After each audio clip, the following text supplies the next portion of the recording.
कक्षा 10 के बच्चों के लिए विज्ञान में हम लोग प्रकाश से संबंधित कुछ महत्वपूर्ण टॉपिक, फार्मूले और न्यूमेरिकल केवल डिस्कस करेंगे आज की इस वीडियो में। जैसा कि हम इसके जस्ट पहले वाले वीडियो में प्रकाश से संबंधित दो घटनाएं, परावर्तन और अपवर्तन का हमने बढ़ा डिस्कस किया। उसी आधार पर अब हम लोग प्रकाश में कुछ टॉपिक्स और उनके न्यूमेरिकल जरूर स्टडी करेंगे। जैसे कि दो प्रमुख पहलू, एक हो गया दर्पण और एक हो गया लेंस। दर्पण में दर्पण सूत्र होता है 1/f बराबर 1/v माइनस 1/u। बेसिकली हम जानते हैं दर्पण दो प्रकार के होते हैं, एक होता है उत्तल दर्पण, एक होता है अवतल दर्पण। इस फार्मूले को हम कैसे यूज करेंगे? 1/f बराबर 1/v प्लस 1/u। कैसे हम इसको यूज करेंगे? वहीं पर लेंस फार्मूला 1/f बराबर 1/v माइनस 1/u। लेंस भी दो तरह के हैं, एक हो गया हमारा उत्तल लेंस और एक हो गया हमारा अवतल लेंस। ध्यान दें बच्चों, यहाँ पर एक फार्मूला हम लोग और यूज करेंगे, f बराबर r/2। और ये दर्पण में, लेंस में इसी प्रकार हम एक फार्मूला और यूज करते हैं, p बराबर 1/f या p बराबर 100/f। अगर f सेंटीमीटर में है, f अगर सेंटीमीटर में है तो तब ये वाला फार्मूला लगेगा पावर का, और अगर f मीटर में है तो पावर का फार्मूला ये वाला लगेगा। मतलब f अगर मीटर में है तो हम पावर का फार्मूला, पावर में दोनों ही कंडीशन में कोई यूनिट नहीं अलग हो जाएगी। पावर का जो मात्रक होता है डी से डिनोट करते हैं, डायोप्टर। मात्रक क्या बताया हमने आपको? डायोप्टर बताया। तो यहाँ पर हम अगर उत्तल की बात करें, उत्तल दर्पण में, और यहाँ पर बात करें अवतल दर्पण में, उत्तल दर्पण में यू जानते हैं, डिस्टेंस ऑफ ऑब्जेक्ट, वस्तु की दूरी।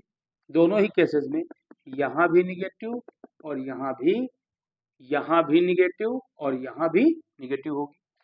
जबकि V उत्तल में हमेशा ही पॉजिटिव होगा, और यहाँ पर V प्लस का भी हो सकता है और माइनस का भी हो सकता है।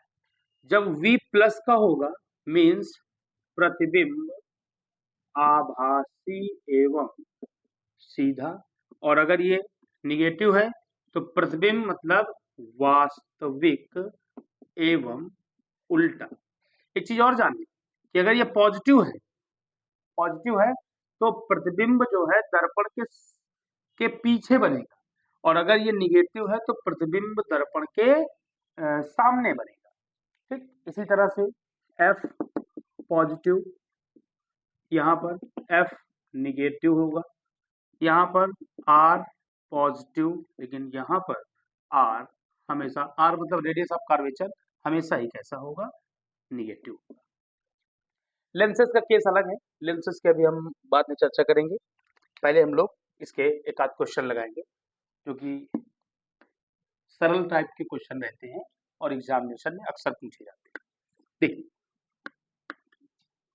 तो हम लोगों ने कुछ आसान से न्यूमेरिकल कवर अप किए हैं। जैसे इसमें से पहला न्यूमेरिकल है कि एक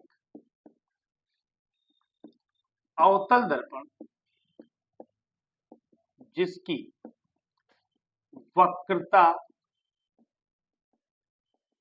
त्रिज्या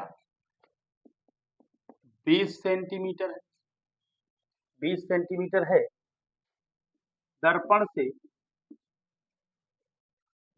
से 20 सेंटीमीटर की दूरी पर रखी वस्तु के प्रतिबिंब की स्थिति प्रकृति ज्ञात कीजिए। ठीक,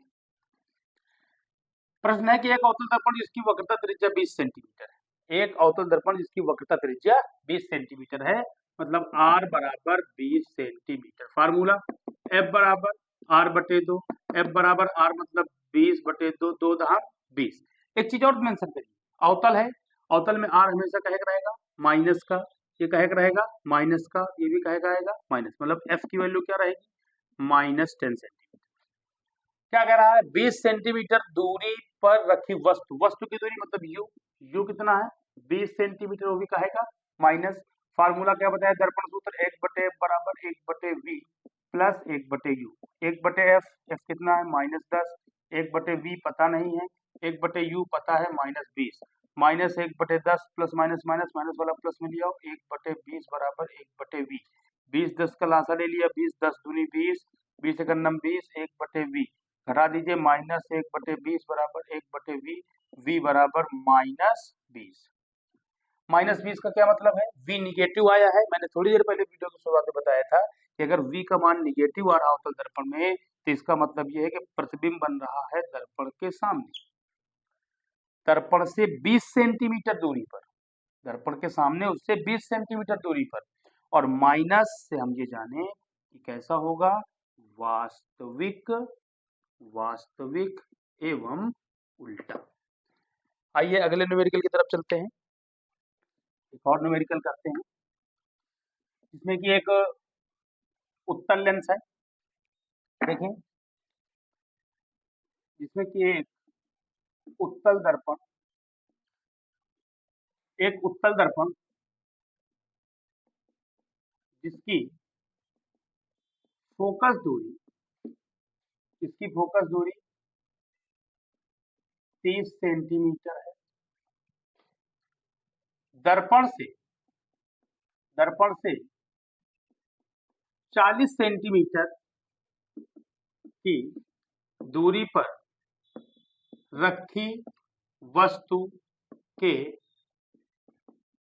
प्रतिबिंब की स्थिति एवं प्रकृति बताइए, स्थिति एवं प्रकृति बताइए। ध्यान से समझें, सवाल काहे का है, उत्तल दर्पण का फोकस दूरी कितनी दी गई है 30 सेंटीमीटर, F बराबर 30 सेंटीमीटर, उत्तल है, शुरू में वीडियो को बताया था, F कैसा होगा हमेशा पॉजिटिव, दर्पण से 40 सेंटीमीटर दूरी पर रखी वस्तु U बराबर 40 सेंटीमीटर, लेकिन काहे का माइनस का, क्यों वस्तु की दूरी हमेशा निगेटिव, दर्पण सूत्र लगाइए 1/f बराबर 1/v minus 1/u, 1/f f 30 है, 1/v पता नहीं, 1/u -40, 1/30, 1/v minus minus plus 1/40 plus वाला माइनस मिलाओ, 1/30 माइनस 1/40 बराबर 1/v, 40 30 का लासा ले लीजिए एलसीएम 120, 30 चौको 120, 4 आया, 4 3 आया बराबर 1/v, 1/120 बराबर 1/v, v बराबर 120 क्रॉस मल्टीप्लाई, तो ये तुम्हारा कैसा आया है पॉजिटिव आया है, इससे समझ जाओ। इसी प्रकार लेंस में देखेंगे, लेंस में मैंने 2 लेंस बताए थे वीडियो के प्रारंभ में, उत्तल लेंस व अवतल लेंस। ध्यान से समझिए, इसमें जो u की वैल्यू होगी निगेटिव होगी, यहां भी u की वैल्यू कैसी होगी निगेटिव होगी, लेकिन यहां पर जो तुम्हारा f होगा, f कैसा होगा पॉजिटिव, लेकिन यहां पर f कैसा होगा निगेटिव। यहां पर हमारा जो v होगा, v उत्तल में ये पॉजिटिव निगेटिव दोनों हो सकता है, लेकिन यहां पर v ऑलवेज कैसा रहेगा निगेटिव रहेगा। वहीं पर अगर हम लोग बात करें तो प्लस और माइनस को जरा समझ लेते हैं। प्लस से अभिप्राय ये है कि जो प्रतिबिंब होगा वास्तविक एवं उल्टा बताएगा, और अगर माइनस है तो ये आपको बताएगा आभासी एवं सीधा, आभासी एवं सीधा। क्षमता की चर्चा मैं पहले भी कर चुका हूं, इसमें तो हमेशा प्रतिबिंब निगेटिव है, आभासी और सीधा बताएगा, दर्पण से थोड़ा अलग है। उसके बाद अगर हम लोग बात करें तो क्षमता पहले ही बता दी है आपको पहले ही कि P बराबर कभी कभी 1/f, कब जब f काहे में हो मीटर में, और कभी कभी 100/f, लेकिन f कब, 100 कब, जब f सेंटीमीटर में। आइए एक आध न्यूमेरिकल की चर्चा करते हैं। जैसे एक न्यूमेरिकल है कि -2 डायोप्टर क्षमता वाले लेंस से एक वस्तु 10 सेंटीमीटर की दूरी पर है। -2 डायोप्टर क्षमता वाले लेंस से एक वस्तु 10 सेंटीमीटर की दूरी पर है। लेंस द्वारा बनाए गए प्रतिबिंब की स्थिति, लेंस द्वारा बनाए गए प्रतिबिंब की स्थिति एवं प्रकृति बताइए। लेंस की प्रकृति भी बताइए। लेंस की प्रकृति भी बताइए। देखेंगे इस क्वेश्चन का हल, ध्यान से समझेंगे। 2 डायोप्टर क्षमता है, मतलब P बराबर -2 डायोप्टर। फार्मूला पहले ही बताया था आपको, P बराबर या तो 100/f, लेकिन कब, जब f कायम है सेंटीमीटर में। यहाँ सेंटीमीटर में दिया तो ये वाला फार्मूला सीधे लगाएंगे। तो ये आपका है, आप इसको ध्यान से देखें कि P बराबर 100/f, तो P की जगह रखें आप -2 बराबर 100/f, सेंटीमीटर में आएगा निकल के, cross multiply -2f is equal to 100, f is equal to 100 by -2, 2 5 10, f is equal to -50 centimetre. बेटा f कैसा है, निगेटिव है। पहले ही बताया कि उत्तल होता तो पॉजिटिव है और अवतल होता है तो निगेटिव होता है। तो मतलब यहाँ पर लेंस की जो प्रकृति पूछी थी, लेंस की प्रकृति जो पूछी थी, उसमें आप सीधा उत्तर करिए कि कौन सा लेंस है, अवतल। अब लेंस फार्मूला लगाइए। अब लेंस सूत्र लगाइए। लेंस सूत्र क्या है, 1/f बराबर 1/v minus 1/u, 1/f, f का मतलब -50, 1/v, v पता नहीं, 1/u, u है हमारा, इसमें दिया गया है एक वस्तु 10 सेंटीमीटर की दूरी पर है, तो 10 सेंटीमीटर, वो भी काहे का, माइनस वस्तु है, तो -1/50 बराबर 1/v, minus minus plus 1/10, plus वाला क्या हम लिया, 1/50 प्लस वाला क्या हम लिया, -1/10 बराबर 1/v, 50 और 10 का लास्ट ले लो 50, साइन देखिए माइनस का है तो प्लस वाला भी का है, 50 एकन्नम 50 -1, 10 पचे 50, 10 पचे 50, 5 एकन्नम 5 बराबर 1/v। आप इसको जोड़ दीजिए तो ये आपका आएगा -6/50 बराबर 1/v, क्रॉस मल्टीप्लाई, -6v बराबर 50, v बराबर 50/6, v बराबर, इसको काटिए 25/-3, v बराबर -3 अठे 24, फिर 3 त्रिको 9, 3 त्रिको 9, इतने सेंटीमीटर v की वैल्यू लेंस से इतनी दूरी पर बनेगा 8.33 सेंटीमीटर के। लेकिन v की वैल्यू कैसी आई बेटा, माइनस की आई है। v की वैल्यू माइनस की आने का मतलब ये है, पहली बात तो जब लेंस कौन सा है आपका, अवतल, तो अवतल से ही आप लोग समझ जाइए कि अवतल लेंस जो होता है वो केवल और केवल आभासी और सीधा प्रतिबिंब देता है। तो यहाँ पर आपका ये प्रतिबिंब आभासी और सीधा, क्योंकि माइनस है तो आभासी और सीधा, अगर प्लस का होता तो वास्तविक और उल्टा, जैसे जो कि अवतल लेंस में संभव नहीं। जिसमें हमने प्रकाश संबंधी घटनाओं में प्रकाश का परावर्तन और अपवर्तन की बृहद चर्चा की थी। और उसी क्रम में आगे आज हम क्रांतिक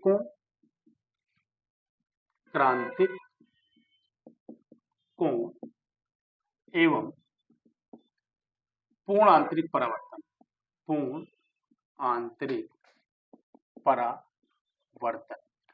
इन पर चर्चा करेंगे। इसको जरा आप सभी लोग ध्यान से देखें।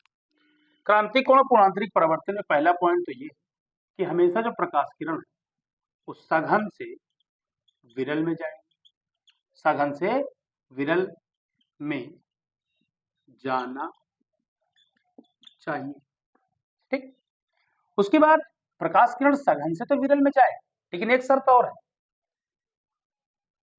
पहले हम इस शर्त को पढ़ चुके हैं। जब भी प्रकाश किरण, अगर इस तरह का ट्रांसपेरेंट मीडियम है, ये नॉर्मल है, ये हमारा विरल है और यहाँ पर हमारा सघन है। प्रकाश किरण सघन से विरल में जा रहा तो अभिलंब से क्या हट गया, दूर हट गया। सघन से विरल में जब प्रकाश किरण ले जाएंगे तो प्रकाश किरण अभिलंब से क्या हटेगी, दूर हटेगी। अब हम समझेंगे कि क्रांतिक कोण क्या होता है। ये हमारा एक ट्रांसपेरेंट मीडियम है, इस पर एक ये अभिलंब पड़ा हुआ है। ये हमारा माध्यम कौन सा है, विरल। ये माध्यम कौन सा है, सघन। प्रकाश किरण हम कहां से कहां ले जा रहे हैं, सघन से विरल, सघन से विरल। जब प्रकाश किरण सघन से विरल में ले जाएंगे तो आप समझे क्या होगा, प्रकाश किरण अभिलंब से दूर हट जाएगी। देखिए अभिलंब से दूर हट गई, तो ये घटना तो प्रकाश का अपवर्तन हुई ना भाई, माध्यम बदला तुमने तो रास्ता उसने अपना बदल दिया प्रकाश किरण। तो इस घटना को हम लोग कहते हैं क्या, प्रकाश का अपवर्तन। लेकिन जैसे ही देखिए आप इसको समझिए, ये वाला कोण हमारा आपतित किरण है, आपतित किरण के साथ बना है अभिलंब के साथ, तो ये वाला क्या होगा, आपतन कोण। जबकि ये वाला कोण हमारा अपवर्तित किरण और अभिलंब के साथ बना हुआ है, तो इसको हम लोग क्या कहेंगे, अपवर्तन कोण कहेंगे।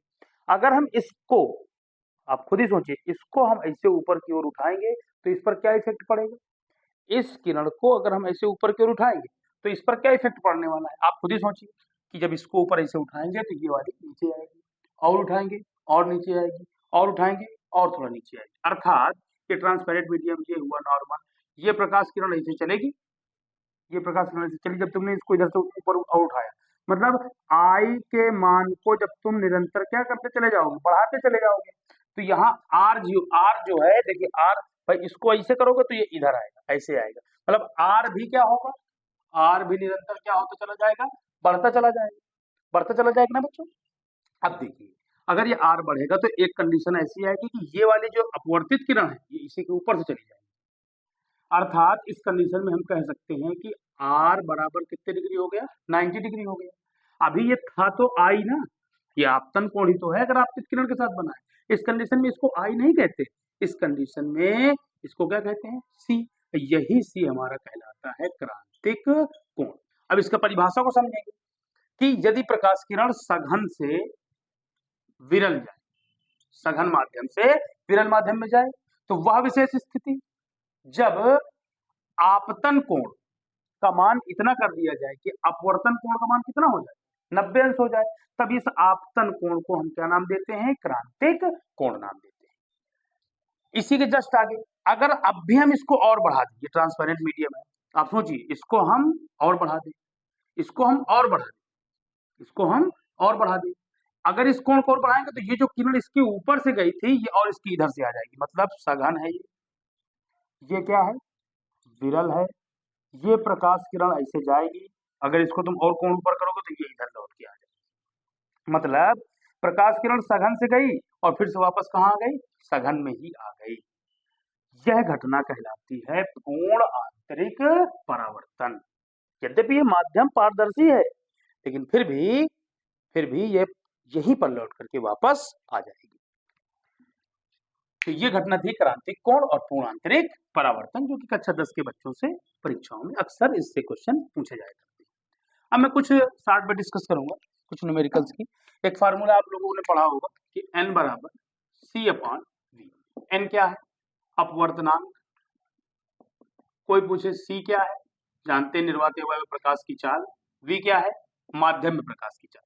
V क्या है, V है माध्यम में प्रकाश की चाल। C क्या है, निर्वात या वायु में प्रकाश की चाल। अब देखिए आप इसको थोड़ा ध्यान से समझें। किसी प्रश्न है, किसी माध्यम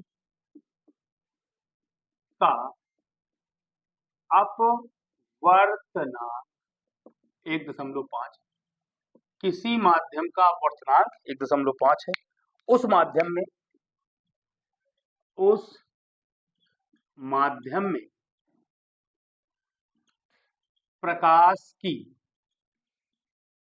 चाल ज्ञात कीजिए, उस माध्यम में प्रकाश की चाल ज्ञात कीजिए। फार्मूला हमारे पास है n बराबर C/V। देखिए अपवर्तनांक मतलब n का मान 1.5, C 3 × 10⁸ मीटर पर सेकेंड, V पता नहीं है, इसको इधर ले जाएंगे तो 1.5 गुणे v बराबर 3 गुणे 10 की घात 8, तो v बराबर 3 गुणे 10 की घात 8 बटे 1.5 दशमलव हटा 0 बढ़ जाएगा। v बराबर 30 गुणे 10 की घात 8 बटे 15 दूनी 30। v बराबर कितना आ गया 2 गुणे 10 की घात 8 मीटर पर सेकंड। जिस माध्यम का अपवर्तनांक 1.5 है उस माध्यम में प्रकाश की चाल होगी 2 गुणे 10 की घात 8 मीटर पर सेकंड। आइए बढ़ते हैं अगले क्वेश्चन की तरफ। कभी कभी एक क्वेश्चन और पूछ लिया जाता है, उसको भी ध्यान से समझें कि कोई भी एक माध्यम है, उस माध्यम का अपवर्तनांक n है, क्रांतिक कोण हमने बताया आपको c। इसमें किसी माध्यम का अपवर्तनांक और क्रांतिक कोण में एक संबंध होता है n बराबर 1/sin c, ये फार्मूला होता है। प्रश्न कहता है कि किसी माध्यम का अपवर्तनांक, प्रश्न है किसी माध्यम का अपवर्तनांक √2 है, तो क्रांतिक कोण की गणना कीजिए। क्रांतिक कोण अपवर्तनांक में क्या संबंध बताया गया n बराबर 1/sin c।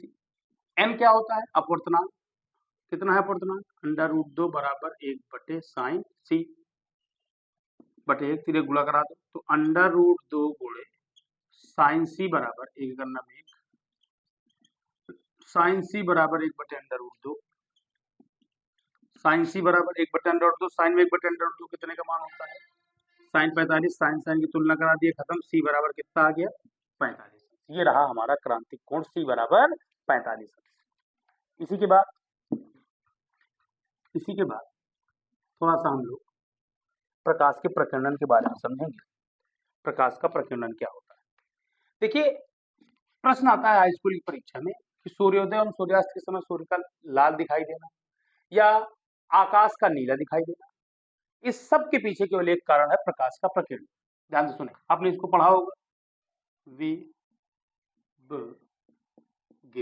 Violet, indigo, blue, green, yellow, orange, red, सभी ने पढ़ा होगा। देखिए, इसकी तरंग दैर्घ्य सबसे कम होती है, इसकी तरंग दैर्घ्य सबसे ज्यादा होती है। सबसे ज्यादा तरंग दैर्घ्य किसकी होती है? लाल की। याद रखना, सबसे ज्यादा तरंग दैर्घ्य किसकी होती है? लाल की। इसका प्रकीर्णन सबसे कम होता है। सबसे अधिक तरंग दैर्घ्य लाल की होती है, प्रकीर्णन सबसे कम। बिखराव, रंग का बिखर जाना, बिखराव, प्रकीर्णन सबसे कम। वायलेट सबसे कम तरंग दैर्घ्य, लगभग 3300 से 3600 एंगस्ट्रॉम। इसके लगभग 7800 से 8000 या 7500 से 8000 या 7500 से 7800 नियर अबाउट अप्रोक्सीमेटली डेटा रहता है। ठीक, हर बुक्स में अलग अलग लिखा हुआ है। सबसे कम तरंग दैर्घ्य और प्रकीर्णन सबसे अधिक, प्रकीर्णन सबसे अधिक होता है। अब अगर प्रश्न आ जाए कि आकाश का अगर अब प्रश्न आ जाए कि आकाश का रंग नीला क्यों दिखाई देता है, तो ये हुआ हमारा सूर्य, ये हुआ हमारा सूर्य। अब समझें, ये है हमारा सन, और इस सन से निकलती है श्वेत प्रकाश। अब श्वेत प्रकाश का क्या मतलब है समझिए, 7 रंगों का समूह, 7 रंगों का समूह। कौन से? ये आपके सामने लिखे हुए। तो इसमें तो violet, indigo, blue, green, yellow, orange, red सब कुछ है। मैंने बताया, अब मान लीजिए पृथ्वी पर कोई व्यक्ति खड़ा है, मान लिया कि पृथ्वी पर कोई व्यक्ति खड़ा है, ठीक, ये सूर्य है, वो पृथ्वी, यहां से दूरी कोई कम तो है नहीं, पृथ्वी और सूर्य के बीच की दूरी ऐसी तो नहीं है कि बहुत करीब हो, बहुत अधिक दूरी। अधिक दूरी से हम इसलिए बता रहे हैं क्योंकि आप कोई भी चीज अधिक दूरी पर अगर है तो आप उसको तभी स्पष्ट देख पाएंगे जब वो वास्तव में स्पष्ट होगी। अब ये किसी बात हुई कि सर वास्तव में स्पष्ट होगी तभी स्पष्ट देख पाएंगे, मतलब उसमें किसी भी प्रकार की बिखराव या फैलाव या इसी को प्रकीर्णन, चमक जिसको कहते हैं, वो हम इसको स्पष्ट देख नहीं पाएंगे।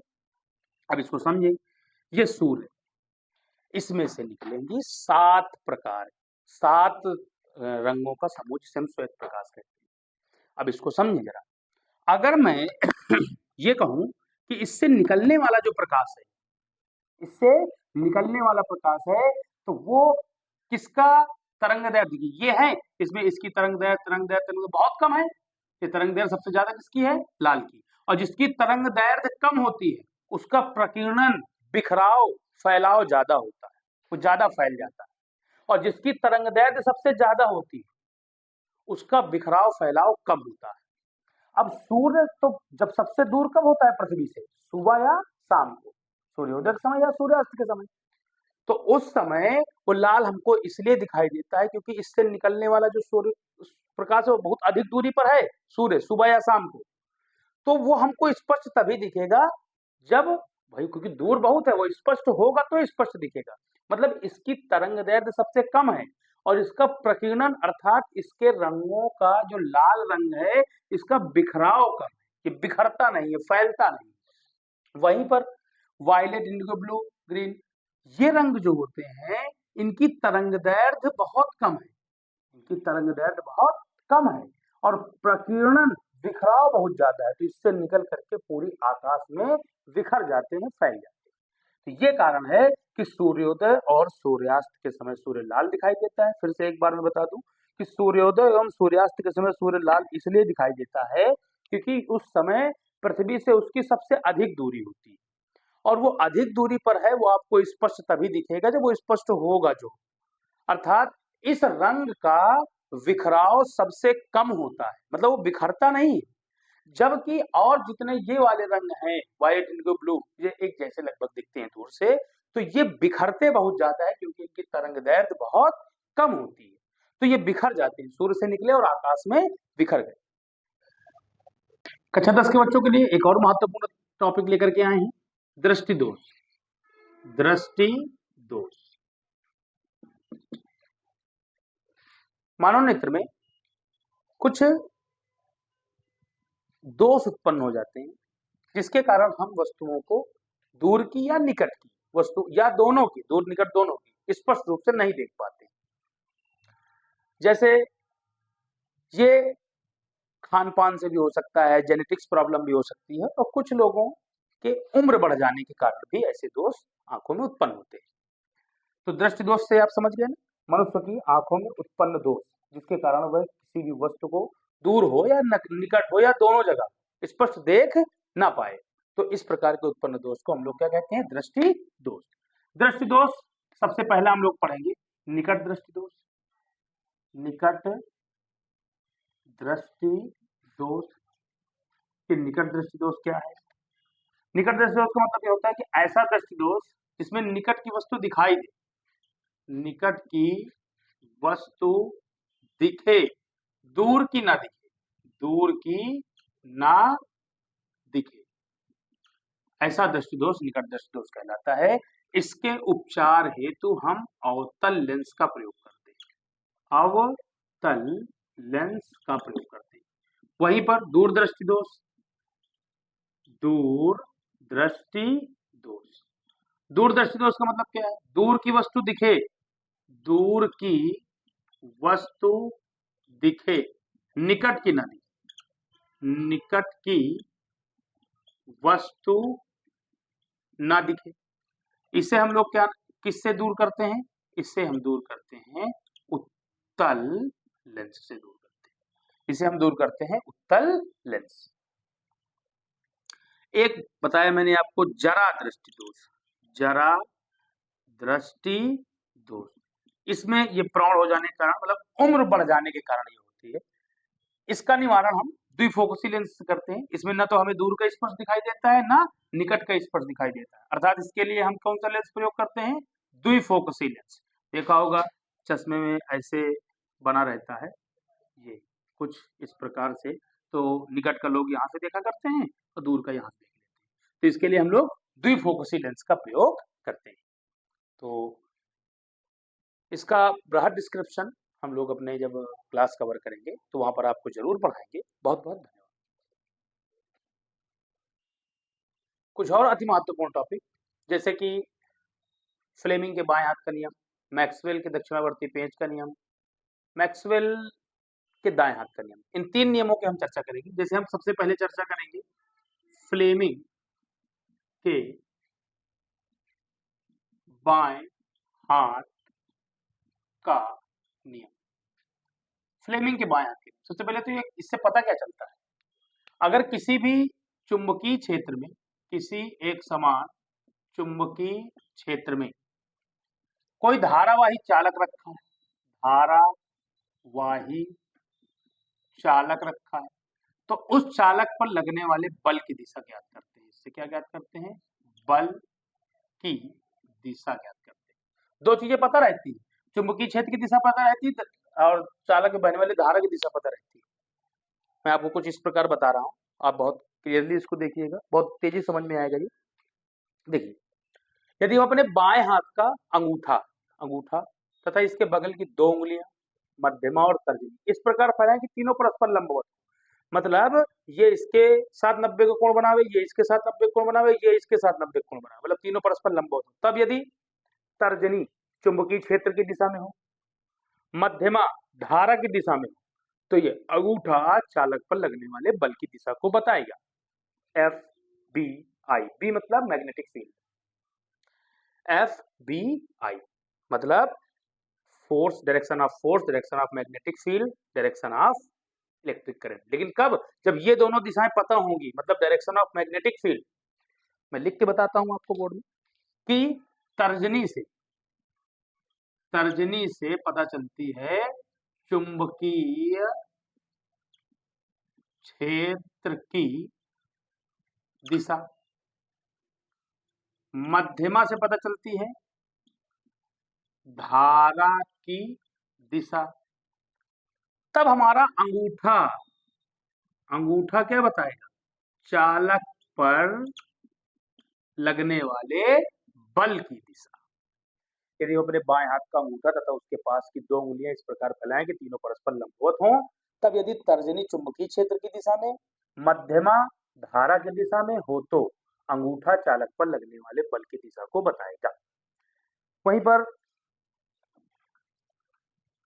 मैक्सवेल के दक्षिणावर्ती पेंच का नियम को देखेंगे। मैक्सवेल के दक्षिणावर्ती पेंच का,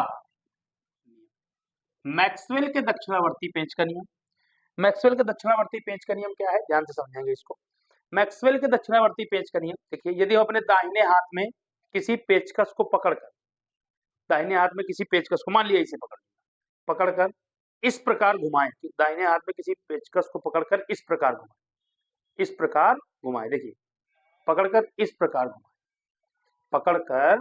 प्रकार घुमाएं। अब ऐसे आप घुमाओगे तो इसमें जो नीचे पेंच है वो आगे की ओर बढ़ेगा, तो जब इसको ऐसे घुमाएंगे तो पेंच नीचे जाएगा, तो अंगूठा किधर जा रहा है? अंगूठा इधर जा रहा है। तो ये तो जो अंगूठा जिधर जा रहा है चुंबकीय बल रेखाओं की दिशा है। मतलब यदि किसी पेचकस को यदि किसी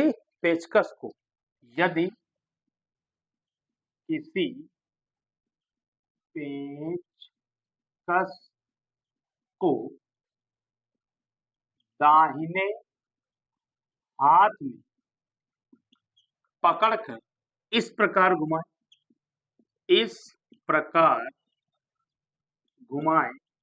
कि पेंच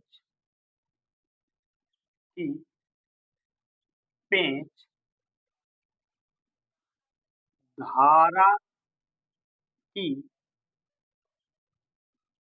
दिशा में आगे बढ़े, घुमाए कि पेंच धारा की दिशा में आगे बढ़े, तो पेचकस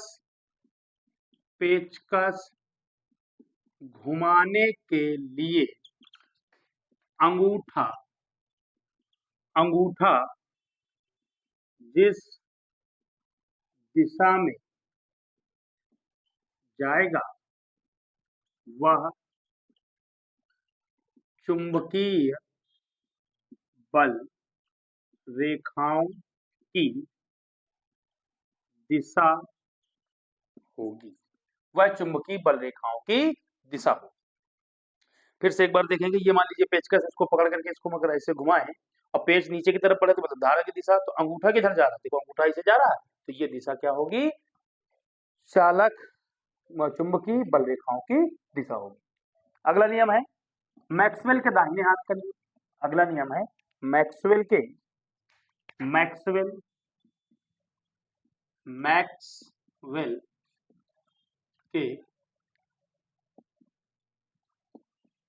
दाहिने हाथ का नियम। मैक्सवेल के दाहिने हाथ का नियम, यदि हम देखें इसको, यदि किसी चालक को अपने दाहिने हाथ से पकड़ इस प्रकार पकड़, इस प्रकार देख रहे हैं आपको, इस प्रकार पकड़ कि अंगूठा धारा की दिशा में, अंगूठा धारा की दिशा में हो तो चालक पर लिपटी हुई उंगलियां, चालक पर लिपटी हुई उंगलियां चुंबकीय बल रेखाओं की दिशा होंगी, चुंबकीय बल रेखाओं की दिशा होंगी। लिखेंगे यदि किसी चालक को हम दाहिने हाथ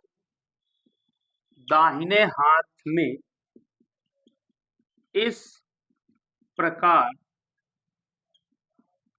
पकड़े कि, यदि किसी चालक को हम दाहिने हाथ में इस प्रकार पकड़े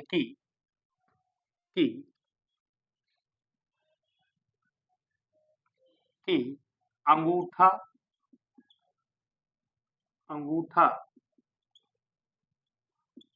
चालक में बहने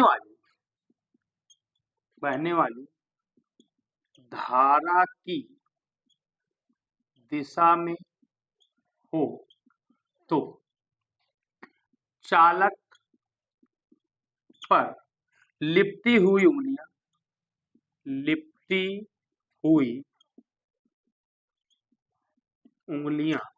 चालक पर लिपटी हुई उंगलियां चुंबकीय बल रेखाओं की दिशा होगी। इस प्रकार अगर किसी चालक को अपने दाहिने हाथ में इस प्रकार पकड़े कि अंगूठा धारा की दिशा में हो तो चालक पर जो उंगलियां लिपटी हुई है ये चुंबकीय बल रेखाओं की दिशा होगी। पूरा प्रयास किया है कि हाई स्कूल के लगभग सभी महत्वपूर्ण टॉपिक हम लोग कवर कर लें। आशा करते हैं आप सभी लोग बहुत ही अच्छे से मेहनत करके परीक्षा देंगे। इसी प्रकार वीडियो प्राप्त करने के लिए हमारे चैनल को जरूर सब्सक्राइब करें, लाइक करें, कमेंट करें, शेयर करें।